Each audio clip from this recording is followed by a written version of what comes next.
In this video, I'm going to show you more explicitly how you can color an object in Photoshop.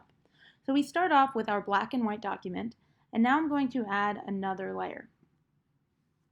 I need to get the lasso tool or any of the selection tools to choose the object that I want to color, and then select it. Just for this demonstration, I'm going to select this piece of floor. So I make my selection, then I hit G to get the paint bucket, and I choose a color.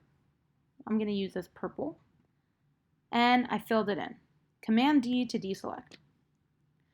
The next thing you do, and what makes it look really cool, is change the blending mode.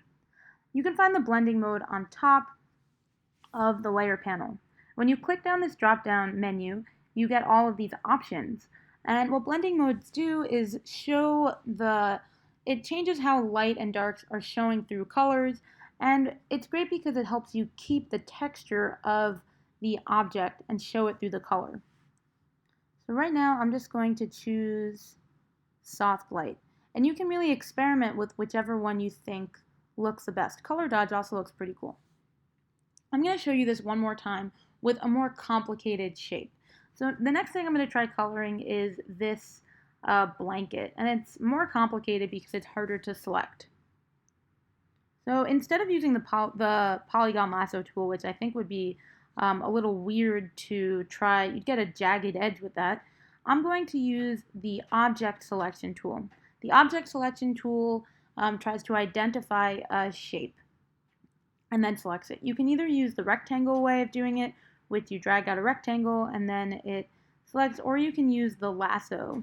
I'm going to try using the lasso, which lets me just kind of go over a general selection.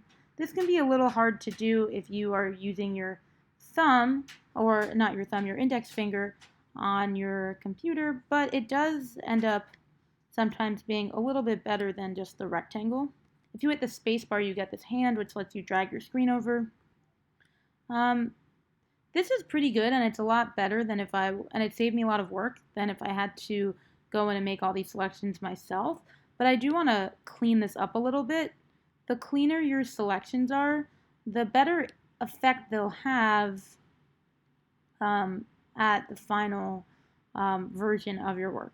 So I'm hitting Option to get rid of things, and Shift to add things. Now, because I'm doing a demonstration, I'm not really concerned with perfection here, but and I'm prioritizing speed over getting a nice selection. When you do these for your own work, you should spend more time.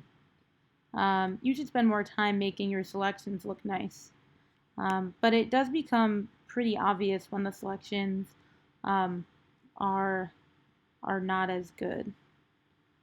And I happen to be using a laptop with my index finger to do this with the lasso tool, so it is doable, and sometimes you end up with nicer edges that way just because with the polygon tool you end up with very jagged edges, and if you're doing something that's more organic like this blanket is, undo, I want it to be adding.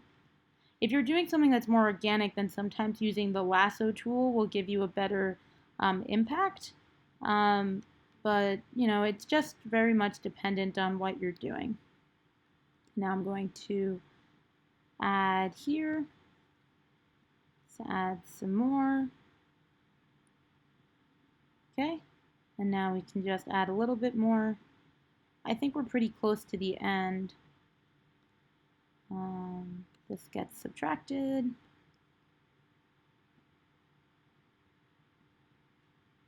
Okay, and that's going to be good enough for me. Oh, look, there's some right here that I think would be really a shame to miss out on. Okay, so that's good enough for me for this demonstration. And now what I want to do is color this object. So I'm going to make another layer. Now I'm going to hit G to get my paint bucket. And now I can choose a different color. Let's do this pink. Now in your actual ones, you're only using one color, but just to show you how different things show up with the blending modes, I'm going to choose a different color. Now I'm going to hit Command D to deselect. Now we can see the areas that I wasn't as careful about. Like you can see how these jagged edges right here, and it looks a little bad, but that's okay because this is just a demonstration. The next thing to do is change the blending mode. So now I'm going to change the blending mode. I think multiply looks pretty good here. And what I usually like to do in my own work is just try every single blending mode. There aren't so many of them, so you can really just try all of them. I think screen actually looks really cool here. One that usually looks pretty cool is difference, but for this project you can't really use it because what it's doing is making a bunch of colors show up and we're only allowed to use one. You're probably going to end up using overlay and multiply most of the time, but sometimes these other ones do look really cool as well. I think I'm going to stick with overlay. And that is how you color objects in Photoshop. Coloring an object is really great because it calls attention to it and it shows us in your picture what the most important thing is, and it connects objects in this picture to the text or to the rest of the pages. So it's a really great way to add some energy and direction to your work.